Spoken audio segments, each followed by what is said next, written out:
kondisi PDBK itu ya. Nah, perubahan itu seperti di RPP dari segi tujuan itu kita bedakan ya. Kemudian dari isi proses ya, proses, isi dan evaluasi. Nah, di situ perubahannya. Jadi tujuan kita sesuaikan dengan kondisi PDBK. Nah, antara evaluasi dan tujuan ini berkaitan Bapak Ibu. Mengapa? Karena di evaluasi ini kan mengarah ke tujuan.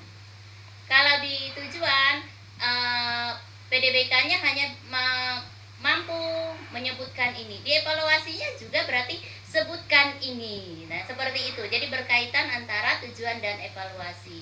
Kemudian di isi ya, di isi juga ada. Kalaupun anak reguler itu bisa lebih menganalisis, maka di isinya di PDBK ini mungkin dia hanya menunjukkan misalnya seperti itu.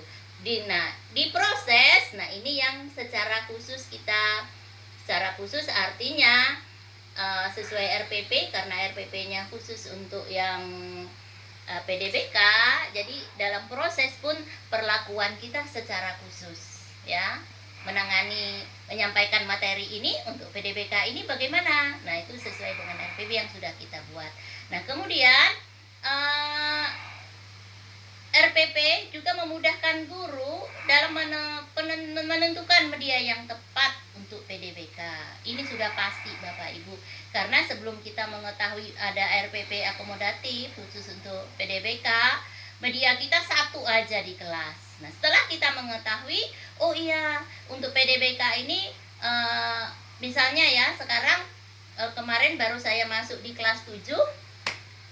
Ada ini nyata-nyata PDBK karena dia dari SD yang SD inklusif juga, jadi dirujuk ke kami. Nah, anak ini bisa berbicara, hebat dia berbicara ya, dia ramah orangnya ya. Jadi tetapi saat saya suruh menulis, rapi tulisannya, yang ia tulis tidak bisa ia baca. Artinya anak ini kalau meniru bagus, tapi kalau membaca dia tidak bisa. Nah, kemarin di kelas 7 kebetulan materi saya itu teks deskripsi. Jadi saya tanya, bagaimana ini waktu SD, waktu perpisahan, siapa yang acara perpisahannya di keluar dari sekolah atau keluar kota atau ke pantai, mereka semua ternyata. Nah, terus saya katakan, apa yang kamu alami, kamu lakukan, nah itu namanya kamu tulis, itu namanya teks deskripsi. Ceritakan, nah itu teks deskripsi. Jadi si anak ini yang lain coba saya katakan, ini saya beri contoh, kebetulan saya pakai LCD, saya beri contoh, ini anak, nah dia tidak bisa menulis ya, nah tapi dia bercerita. Terus saya katakan, dia katakan, Bu, saya pernah melihat ada lumba-lumba waktu saya kecil, saya di Banjarbaru. Nah, ia ceritakan, saya katakan, dia ceritakan. Nah, jadi dalam RPP itu kita tahu kondisi anak seperti itu, media yang kita gunakan itu bisa berupa gambar ya, bisa berupa gambar, terus suruh dia menceritakan, bukan tulis, hanya lisan.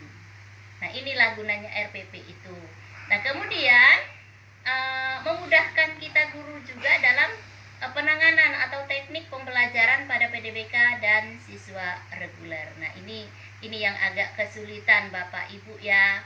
Karena apa? Karena dalam prosesnya di kelas, seperti kemarin saya kelas 7, itu materi yang lain mereka ada per kelompok.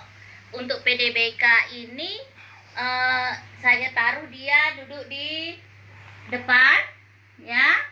Saya taruh dia duduk di depan, terus saya pelan-pelan seperti itu. Siswa yang reguler ini rupanya pada menoleh gitu, melihat.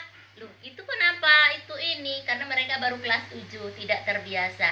Nah, akhirnya saya katakan ya yang lain kerjakan aja ya tugas yang ibu berikan, tidak usah terganggu dengan ibu dengan temannya di sini. Saya katakan gitu. Nah, akhirnya ini tidak mudah Bapak Ibu proses dalam pembelajarannya itu. Karena dalam satu kelas kita mengajarkan yang reguler dengan yang PDBK, tidak mudah ya. Nah, kemudian memudahkan guru dalam menentukan evaluasi. Ini sudah pasti sesuai dengan tujuan yang sudah kita buat, evaluasi kita sesuaikan.